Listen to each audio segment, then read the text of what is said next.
Halo, selamat pagi, salam SFD, semangat, fraternitas, Dina. Seperti yang kalian ketahui, bahan pangan merupakan suatu kebutuhan manusia yang sangat penting. Seiring bertambahnya jumlah penduduk, maka produksi bahan pangan pun semakin meningkat. Pada umumnya, bahan pangan itu terbagi menjadi dua, yaitu yang terbuat dari bahan nabati dan bahan hewani. Nah, untuk pertemuan hari ini kita akan belajar mengenai pengolahan dan kewirausahaan bahan nabati menjadi makanan khas daerah. Oke, Ibu harap semuanya tetap semangat dalam mengikuti pembelajaran hari ini. Bahan pangan merupakan salah satu kebutuhan dasar manusia yang sangat penting. Seiring dengan pertumbuhan penduduk, industri pangan pun makin meningkat. Tidak heran jika industri pangan, terutama industri berskala kecil, makin bermunculan untuk memenuhi permintaan tersebut. Nah, sekarang kita akan masuk ke materi pengolahan dan kewirausahaan bahan nabati menjadi makanan khas daerah. Tujuan kita mempelajari materi ini ialah, setelah mempelajari materi ini, siswa mampu menyatakan pendapat tentang keanekaragaman bahan nabati dan hewani serta hasil olahannya sebagai ungkapan rasa syukur kepada Tuhan serta bangsa Indonesia. Kedua, siswa mampu merencanakan usaha makanan khas daerah sesuai dengan ide dan melihat peluang yang ada berdasarkan sumber daya yang tersedia di wilayah setempat, berdasarkan rasa ingin tahu dan peduli lingkungan. Pengolahan dan kewirausahaan bahan nabati menjadi makanan khas daerah, ada beberapa poin yang harus didalami. Yang poin pertama adalah perencanaan usaha makanan khas daerah. Yang kedua, penerapan sistem produksi makanan khas daerah berdasarkan daya dukung daerah. Yang ketiga, menghitung titik impas atau break-even point usaha makanan khas daerah. Keempat, promosi produk hasil usaha makanan khas daerah. Dan yang kelima adalah laporan kegiatan usaha makanan khas daerah. Nah, untuk materi ini yang pertama kita pelajari adalah yang pertama yaitu perencanaan usaha makanan khas daerah. Itu terbagi menjadi 4 poin. Yang pertama adalah ide dan peluang usaha makanan khas daerah.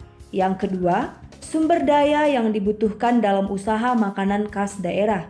Ketiga, perencanaan pemasaran usaha makanan khas daerah. Dan yang terakhir adalah penyusunan proposal makanan khas daerah. Yang pertama, ide dan peluang usaha makanan khas daerah. Dalam menciptakan peluang usaha, pengolahan makanan khas daerah, banyak faktor yang mempengaruhinya, antara lain yang A adalah ide usaha. Ide usaha itu terbagi lagi menjadi dua, yaitu faktor internal dan faktor eksternal, di mana faktor internal merupakan faktor yang berasal dari dalam diri orang itu sendiri. Itu terbagi menjadi beberapa poin. Yang pertama adalah pengetahuan yang dimiliki. Kedua, pengalaman yang pernah dilalui. Ketiga, kemampuan untuk melihat dan menjadikan pengalaman orang lain sebagai pelajaran. Keempat, intuisi yang merupakan pemikiran yang muncul dari individu itu sendiri. Faktor yang kedua adalah faktor eksternal, yaitu hal-hal yang dihadapi seseorang dan merupakan objek untuk mendapatkan sebuah inspirasi bisnis antara lain. Yang pertama, masalah yang dihadapi dan belum terpecahkan. Yang kedua, kesulitan yang dihadapi sehari-hari. Yang ketiga, kebutuhan yang belum terpenuhi baik untuk dirinya maupun orang lain. Dan yang terakhir, pemikiran yang besar untuk menciptakan sesuatu yang baru. Yang B adalah risiko usaha. Risiko usaha yaitu kegagalan atau ketidakberhasilan dalam menangkap peluang usaha. Oleh karena itu, sebelum memulai usaha, kita harus menganalisa risiko yang ada. Risiko usaha dapat ditimbulkan karena permintaan atau perubahan mode, selera, dan daya beli. Yang kedua adalah perubahan konjungtur, yang merupakan perubahan kondisi perekonomian yang pasang surut. Yang ketiga adalah persaingan. Dan yang keempat ada akibat lain seperti adanya bencana alam, perubahan aturan, perubahan teknologi, dan masih banyak yang lainnya. Unsur yang dapat dilakukan dalam mengurangi risiko usaha yaitu yang pertama, adanya kesadaran dalam kemampuan mengelola usaha, peluang, dan kekuatan perusahaan. Yang kedua, adanya keinginan kuat untuk berprestasi, dorongan berinisiatif, dan motivasi untuk melaksanakan strategi usaha. Yang ketiga, adanya kemampuan merencanakan strategi untuk mewujudkan perubahan di dalam lingkungan usahanya.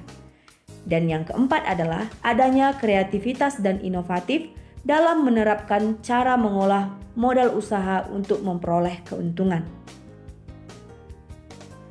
Yang bagian C, keberhasilan dan kegagalan dalam berwirausaha pengolah makanan khas daerah. Dalam melakukan usaha, ada dua kemungkinan yang dapat terjadi, yaitu kegagalan dan keberhasilan. Keberhasilan seseorang wirausaha dalam menjalankan usaha dipengaruhi oleh berbagai hal, diantaranya adalah sebagai berikut. Yang pertama, memiliki keyakinan yang kuat dalam berusaha. Yang kedua, kita harus memiliki sikap mental yang positif dalam berusaha. Yang ketiga, percaya diri dan keyakinan terhadap diri sendiri. Yang keempat, tingkah laku yang bertanggung jawab. Yang kelima, inovatif dan kreatif. Yang keenam, keunggulan dalam menjalankan usaha. Yang ketujuh, sasaran yang tepat dalam memulai usaha. Yang kedelapan, pengelolaan waktu yang efektif dan efisien. Yang kesembilan, pengembangan diri. Dan poin terakhir adalah selalu mengadakan evaluasi atas usaha yang dijalankan. Bagian D, pemetaan peluang usaha. Ancaman dan peluang akan selalu ada dari suatu usaha.